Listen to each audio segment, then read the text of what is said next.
Olha só, entrando mais um pouco no livro do Mal, né? Os dois livros têm casos maravilhosos, assim. Acho que foi a Morosetti que falou que um complementa um outro, né? Na questão ali das Filipinas e tudo. E o Mal coloca várias coisas que a gente disse aqui no início da live que você pode levar em consideração que não é boato, porque muito do material publicado no livro estava anotado nos diários dele. Né? E tem o original, tinha o livro original, que o Kenneth Womack, que é o autor, ele pegou o original do livro que o Mal estava escrevendo, já tinha escrito, na verdade, praticamente, já tinha mandado para a editora, e ele reutiliza vários trechos do livro também. Então tem as entrevistas que o cara fez, tem os diários do Mal e tem o livro original. Então, assim, são 3 fontes super confiáveis, né? Que vão sair, né? E também vão sair. Eu falei com o Kenneth, é o que eu falei, aqui offline, acho que não foi offline. O Kenneth Womack tem o projeto de sair o livro com os diários, mas parece que está meio travado, talvez porque a editora esteja meio com medo de não ser tão vendável. Sim, você que comentou. É um livro que precisa ser... Esse livro de agora, que a gente está comentando, ele é um livro que é contextualizado. Então, quando fala assim, foi para... Arrumei a van para levar para o show. Aí o cara explica, no dia tal ia ter um show em Cardiff, sei lá onde, que pegou a estrada X, caiu. E o outro diário não, o diário é só assim, peguei os negócios e botei na van. Então, talvez isso que eu ia falar, tem casos assim, sem dar spoiler, mas já dando pequenos spoilers, mas isso tem algumas biografias aí, quem já leu, tipo o Mal colocando um saco de papel na cabeça para dirigir na neve. Ele conta sobre a primeira vez dos Beatles com um cigarrinho que o artista gosta de fumar, né? Eu não posso falar, senão o YouTube não entrega. O Elvis improvisando uma jam session e tudo. Então, assim, coisas que a gente muitas vezes vê pincelado em biografias, e no livro do Mal ele diz realmente como foi o bagulho, entendeu? Qual dessas histórias, para quem já chegou nessa parte, para quem já leu e tudo, mais surpreendeu ou divertiu vocês? Nem surpreendeu nem divertiu, mas o que mais me deixou alegre foi o encontro com Elvis. Que o cara descreve até as roupas que as pessoas estavam.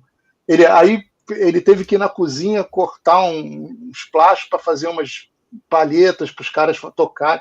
Mas a quantidade de detalhezinho que tem ali, porque foi um encontro de uma noite, poucas horas e tal, e quando tem, por exemplo, no Anthology, cada um lembra de uma coisa. Cada um lembra de um jeito. Ninguém tem menor e não tem registro, né? Não tem registro. Exatamente, não existe registro. O Mal fala, foi tão assim despojado que nem foto eles tiraram. Ninguém tirou foto. O que é um crime, né? O que é um crime. Como é que ninguém tem o bom senso de tirar uma foto, cara? Uma foto. Nem fosse aquela foto posada. Nem foi, mas os caras ainda tocaram juntos. Os caras, fizeram uma jam session. Como é que não tiram uma foto dos caras tocando junto? Só tem aquela foto que dá para ver o John saindo para a garagem de Memphis e o Elvis ali encostado na porta. Não sei se acha que dá para ver o George também já no carro, assim. Só tem aquilo. E longe, desfocado, borrado. É muita falta de bom senso. Ninguém ter registrado isso, né? O que o livro mais me trouxe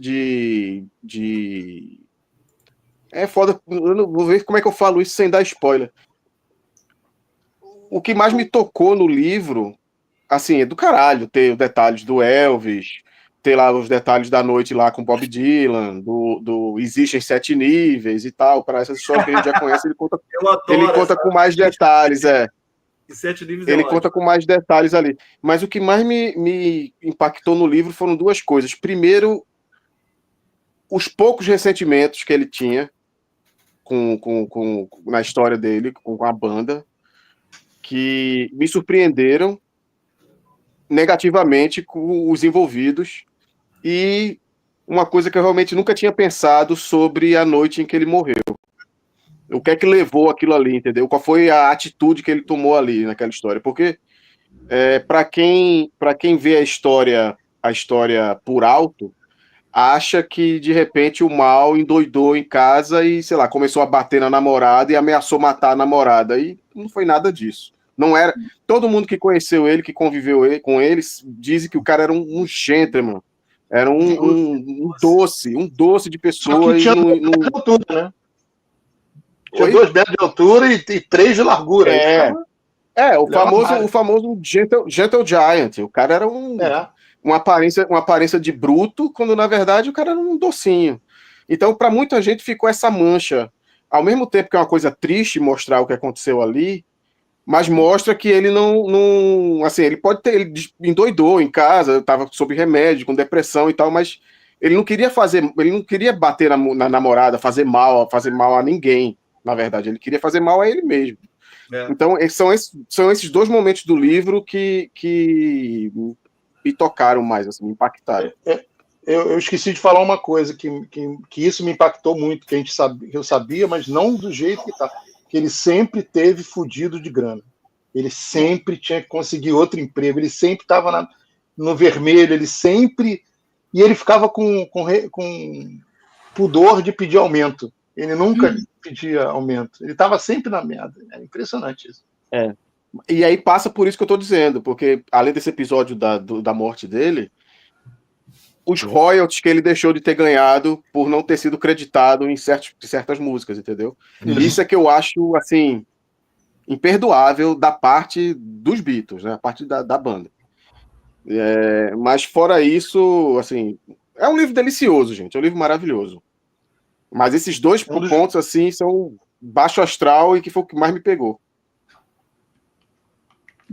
Ele podia ter ficado milionário, cara. Milionário, se ele tivesse um crédito de parceria ali numa música qualquer. Do Larry B, imagina se o Paul faz o negócio do Larry B, dá para ele 2%, ele tava feito o resto da vida. 1%. A gente vê ali exatamente, né? Ele ajudando em outras canções, em The Long and Winding Road, eu acho que a gente vê ele sugerindo as palavras. Maxwell Silverhammer. Ele tá sempre tem a história dos créditos lá do Fixing a Hole no Sgt. Pepper, que chegam a dizer para ele, você vai ganhar royalties isso aí, e não cumpriram com isso. E o que isso fez? Isso fez com que, depois da morte dele, a viúva tomasse a atitude de vender um monte de coisa, de botar em leilão, um monte de coisa que ele tinha lá. Ele tinha manuscrito de Hey Jude, manuscrito de With a Little Help from My Friends, botar tudo isso em leilão, entendeu? Para poder sobreviver. Nada mais justo, deu merda com a Apple. Depois deu merda com a Apple. Acho que nos anos 90 deu merda. Tentaram barrar a venda de um manuscrito desse dos Beatles e foi uma complicação para a família dele. O pessoal não esquece do fax. Né? Nem fui eu que lembrei. Gustavo e Feroli, que terminaram, né? A gente ainda não passou por todo o livro do mal. Assim. Gustavo e Feroli terminaram. Se vocês lembram como eu vou formular a pergunta aqui? Peraí. Se fosse para adaptar um capítulo do livro do mal para uma série ou filme, qual seria? Eu acho que o das turnês. Sim. As turnês do auge da bitomania, porque ele tá com os caras desde o Cavern, né, praticamente. Mas ali, do auge, ali depois da First US Visit até as Filipinas, por exemplo. Daria uma série do cacete. Porque, por exemplo, no Abbey Road ele não tá desde o começo. Ele viajou para Portugal, para Espanha, com o Neil. Então ele volta já no meio da gravação. O Álbum Branco foi uma zona. Ele não podia estar em 4 lugares ao mesmo tempo, porque era humanamente impossível. Então acho que o lance todo seria as turnês mesmo, que as turnês. Fala aquele pedaço da Austrália, que eu achei muito legal, a parte que ele fala da turnê da Austrália com Jimmy Nicol. Vocês devem ter lido, vão ler. E tal, sim. Eu acho que daria um capítulo para coisa aí. Ou então o que aconteceu depois. Aquele período ali até o fim da Apple, até ele sair de cena mesmo do radar dos Beatles, que ainda é uma parte meio nebulosa, porque cada um lembra de um pedaço, né? Todo mundo tem ressentimento. Então, ele é um cara, como o Gustavo falou, ele tinha pouco ressentimento das pessoas. Pro bem e pro mal. Muito bom. Eu posso falar uma coisinha? Deve. Claro. Eu sou aluna do Kenneth Womack, que ele é o autor do livro, e tem uma coisa, eu estava reassistindo até a aula que ele deu sobre o mal pra gente. Ele falou uma coisa que eu acho que define, assim, bem, uma visão mais geral, para não dar muito spoiler sobre o livro, que toda pessoa que é muito famosa, que atingiu uma fama tão grande quanto os Beatles, tem o Mal Evans por trás. Esse era o Mal Evans, ele que consolidou muita coisa para os Beatles conseguirem ser os Beatles dessa forma. Então, o Kenneth, ele traz essa visão durante o livro e é muito legal. E um dos momentos que eu mais gosto, vocês estavam citando de vocês, o meu é um pouco mais genérico também, mas aquela foto de 74, que a gente vê o John, o Paul, a Linda, a May, que a gente só tinha aquela foto que a May tirou do John e do Paul sentados, e agora a gente tem a versão do mal de outro ângulo. E para mim, só ali já valeu o livro, sabe? Só por aquela foto que a gente não tinha mais outros momentos. A gente considerava aquela foto que a May tirou a última foto e o mal vem. E esse é o mal. Para definir, a gente vê de um ângulo, a gente acha que só tem aquele ângulo, vem ele, e agora com a ajuda do Kenneth, e traz o outro ângulo de tudo. No capítulo perto ali do encontro com Elvis, eles estão na Califórnia, naquela lugar lá, naquela Bangalô, hotel, eu nunca lembro o que era. Aí tem um depoimento de um executivo da Capitol que fala, olha só, para chegar nos Beatles, você tinha que primeiro conquistar o mal. Uhum. Se não conquistasse ele, você podia falar com o Brian Epstein, que o mal dissesse, não vai, não, que é furada, e você não conseguia chegar perto. Ou seja, era esse tipo de influência que o cara tinha, sendo um road mal pago. Uhum. É impressionante isso, né? Fica a dica. Agora você imagina. Não, agora você só imagina a quantidade e o tipo de oferta que esse cara deve ter recebido ao longo da vida, ao longo da carreira dos Beatles juntos, né, velho? De toda sorte. De toda sorte. O que ele deve ter recebido de oferta financeira, sexual e de droga, qualquer tipo de vantagem para as pessoas terem acesso aos caras, não é brincadeira, ele deve ter resistido bravamente a maioria das coisas, né? Exato. Bem lembrado, cara. Pelo menos em parte monetária, ele parece que ele resistiu a tudo, porque ele estava ferrado sempre. Desculpe, Mari, pode falar. Imagina. Lá no comecinho do livro, ele tem uma fala sobre isso, sobre sentir que as pessoas estavam tentando começar a usar ele já no começo.